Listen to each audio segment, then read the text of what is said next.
The gray horizon, it was January 26, 1942.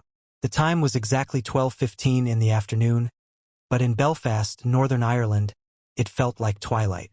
A cold, penetrating drizzle fell from a sky the color of bruised slate, soaking the cobblestones of the docks. The air smelled of coal smoke, salt water, and the grim exhaustion of a country that had been fighting for its life for 2.5 years. On the quayside, a crowd had gathered. They stood in their worn coats, collars turned up against the wind, watching the fog out in the harbor. They were waiting for a rumor to become reality. Britain was alone. The Blitz had killed over 43,000 civilians. Whole neighborhoods in London, Coventry, and Liverpool lay in rubble. Food was rationed down to the ounce.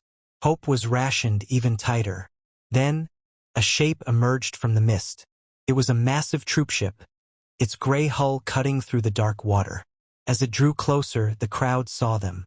Thousands of figures lining the rails. Men in uniforms of a strange, brownish olive hue. Helmets that looked different from the flat, Brodie helmets of the British Tommies. They were cheering, waving, shouting greetings across the water. To the weary people on the dock, it was like looking at creatures from another planet. These were the Americans, and after years of holding the line alone, the sight of them brought tears to the eyes of stoic men and women. The first step, the U.S. Army, conscious of the historic weight of this moment, had choreographed the arrival carefully. They selected a specific soldier to be the first to set foot on British soil for the newsreels. His name was Private First Class Milburn Hankey, a farm boy from Hutchinson, Minnesota. He wasn't a general or a hero. He was just a regular guy, chosen to represent millions. The press photographers were relentless. They made Hankey walk down the gangplank not once, but multiple times, shouting at him to smile, to wave, to look heroic. When his brown combat boot finally touched the wet stones of the Belfast dock, it wasn't just a footstep. It was a seismic shift in the war. A military band struck up "The Stars and Stripes Forever," the brass notes cutting through the damp air. Local dignitaries stepped forward. The Duke of Abercorn, Prime Minister John Miller Andrews, and Lieutenant General Sir Harold Franklin were there to shake Hankey's hand. Later, at the railway station, Major General Vivian Magendie, the British commander, inspected the troops. He walked down the lines of the 34th Infantry Division, the Red Bull Division. He looked at their equipment, their new rifles, their leather boots. He noted their height and their clear skin. "A fine-looking lot of men," he declared. But the women in the crowd noticed something else. To them, these soldiers didn't look like infantrymen. They looked like film stars. They were taller than the average British man who had grown up during the Depression. They were well-fed, broad-shouldered, and radiated an impossible, almost naive confidence. In a country defined by blackouts and rationing, the Americans arrived like Technicolor characters stepping into a black-and-white movie. The guide to a strange land, however, the optimism of that first day masked a deep chasm of ignorance. The British expected the Americans to be like the characters they saw in the cinema, sophisticated like Clark Gable or rugged like John Wayne. They expected glamour. What they got was reality. The 4,058 men who landed that day were mostly rural boys from the American Midwest, Iowa, North Dakota, Minnesota. Most had never seen the ocean before this voyage. Many had never traveled more than 50 miles from their family farms. They were confused by the British currency, with its shillings, crowns, and pence. They shivered in the damp cold that seemed to seep into their bones. They were bewildered by a society that drove on the left and drank tea instead of coffee. The U.S. War Department knew that this cultural collision could be disastrous. To prevent it, every single soldier was issued a small 35-page booklet titled Instructions for American Servicemen in Britain. It was a remarkable document, part travel guide, part etiquette manual, part warning. It tried to manage expectations. "The British do not know how to make a good cup of coffee," the booklet warned bluntly. "You do not know how to make a good cup of tea. It is an even swap." It advised soldiers not to mock the local accents, noting with humble wisdom, "You sound just as funny to them, but they are too polite to show it." But the most important section was a warning about arrogance. The booklet reminded the young GIs that while they were fresh and eager, the British people had been enduring hell since 1939. Crossing an ocean does not automatically make you a hero, it stated.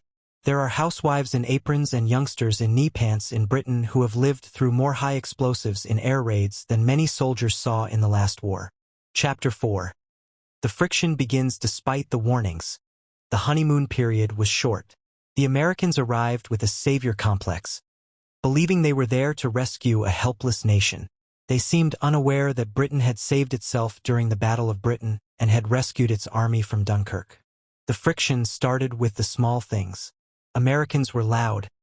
They took up space. They spoke their minds. The British were reserved, private, and valued understatement. When a British person said a situation was a bit tricky, they meant it was a disaster. The Americans took them literally and missed the cues. The British found the American informality, slapping backs, using first names, to be rude and intrusive. The Americans found the British reserve to be cold and snobbish. British officers assigned to work with the U.S. Army found the cultural gap exhausting. One officer wrote that working with the Americans was like speaking two different languages that just happened to use the same words. They were allies, yes, but they were strangers. The economic invasion by the summer of 1942, the trickle of troops had become a flood. Tens of thousands of Americans were arriving every month.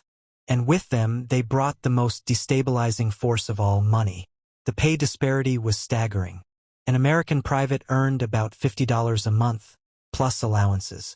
A British private did the same job for about 2 shillings a day, roughly $12 a month.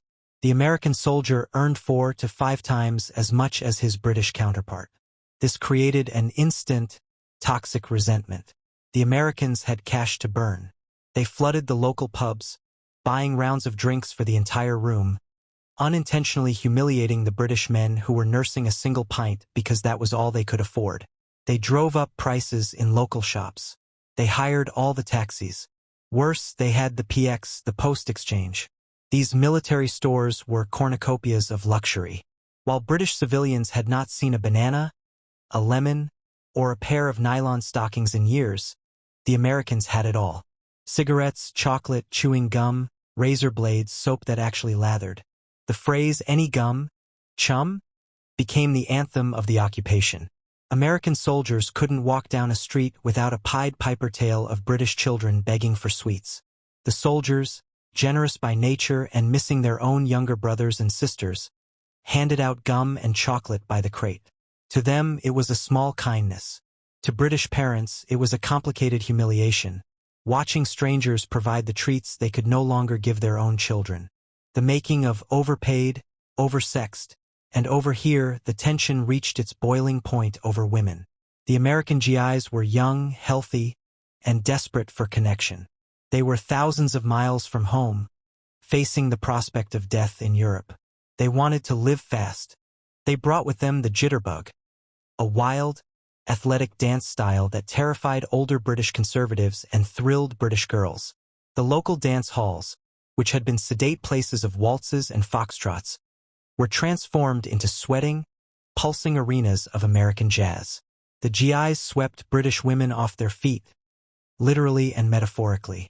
They had the money to pay for dinner, the access to nylon stockings, which were more valuable than gold, and a Hollywood swagger that the war-weary British men couldn't match. British soldiers, returning home on leave from fighting in North Africa or Italy, found their local pubs full of Americans and their local girls on the arms of Americans. The bitterness was inevitable. It crystallized into the most famous slogan of the home front. The Americans are overpaid, oversexed, and over here. It was repeated in factory queues, muttered in darkened movie theaters, and shouted in fistfights outside dance halls. The Americans, never short on confidence, had their own retort. The British are underpaid, undersexed, and under Eisenhower. It was a witty comeback, but it didn't heal the wounds. The alliance was fraying at the social seams.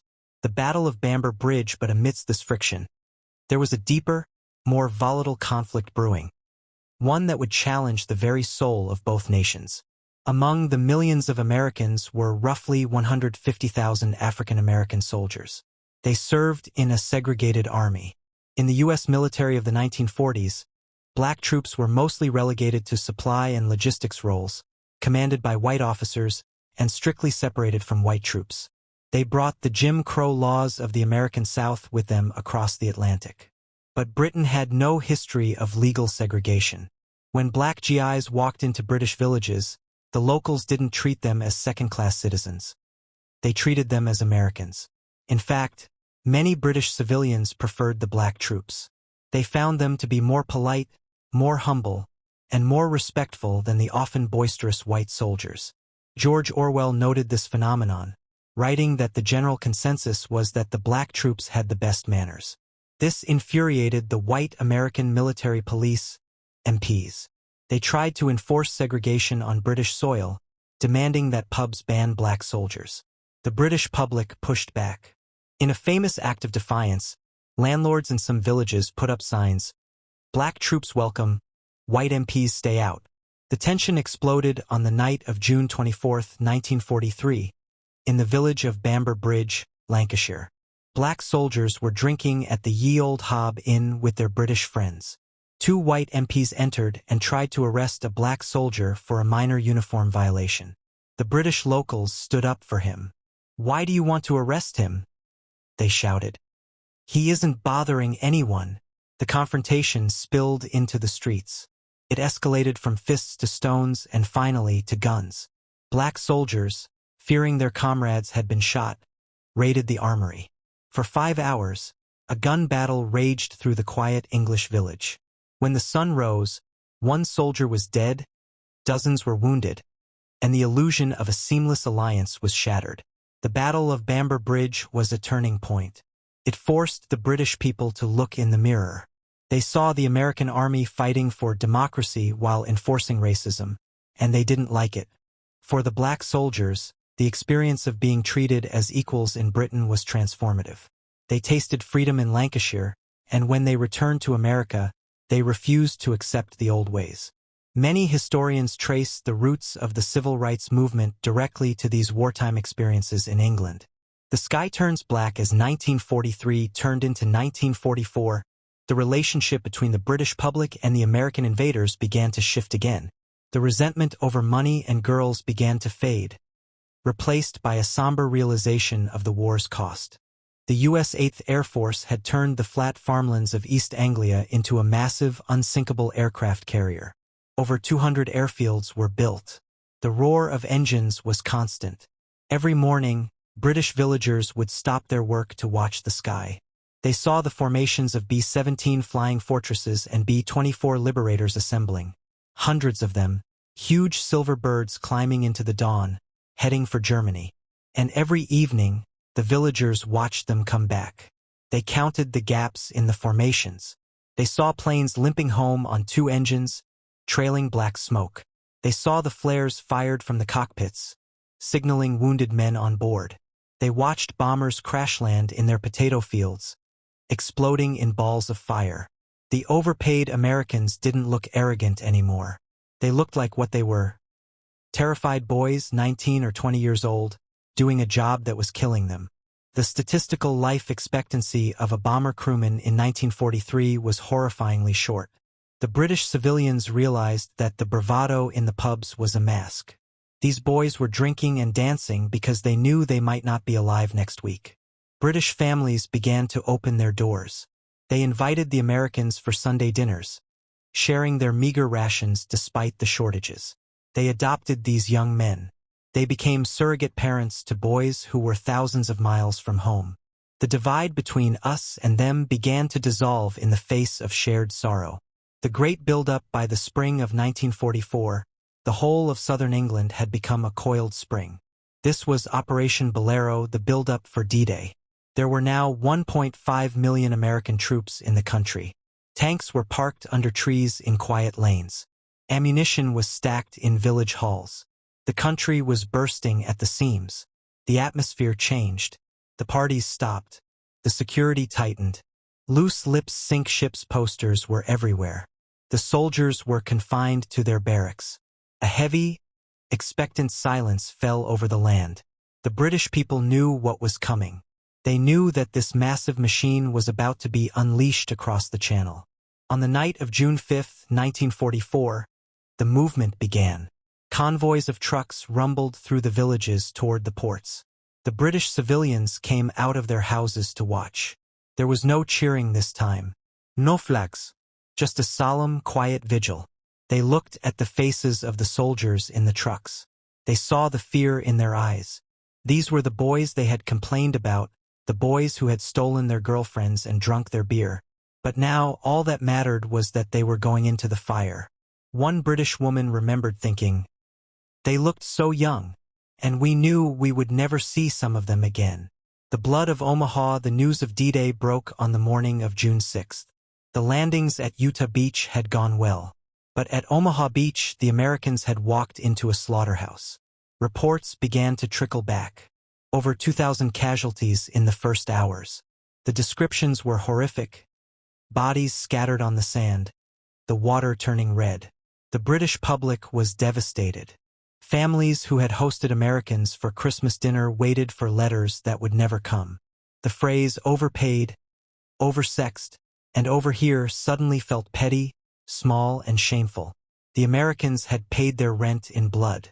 Ernie Pyle, the famous war correspondent, wrote about the debris on Omaha Beach.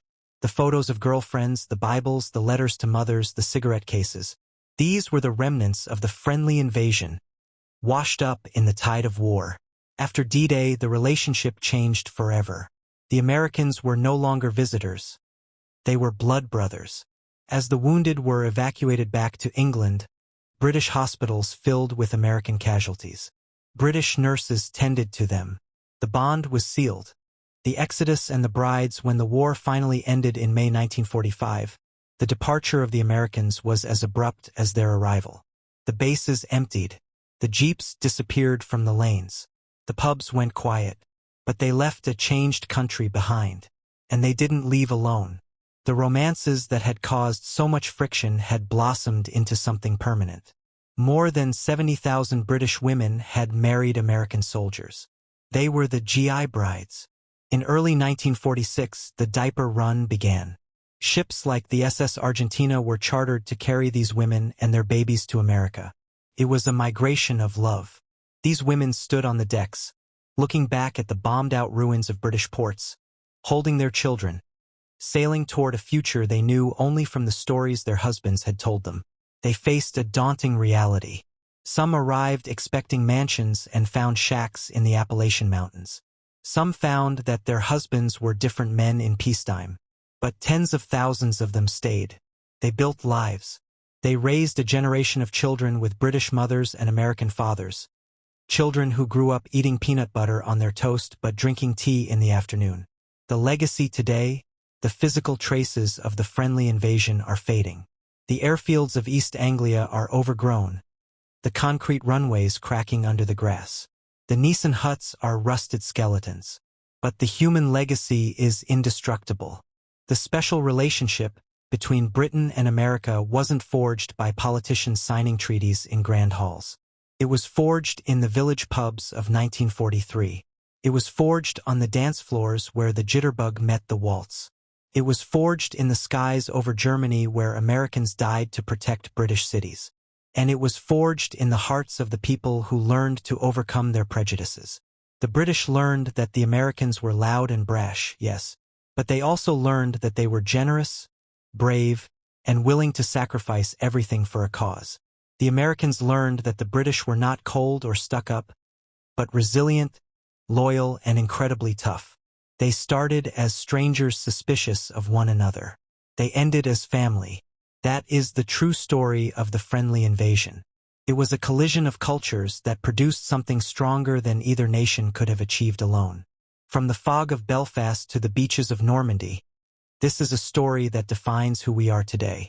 If you want to help us keep these memories alive, please hit that like button. It makes a huge difference. Subscribe to the channel for more deep dives into the untold history of World War II. And tell us in the comments, did you have a family member who served in Britain? Or perhaps a war bride in your family tree? We want to hear your story. Thank you for watching.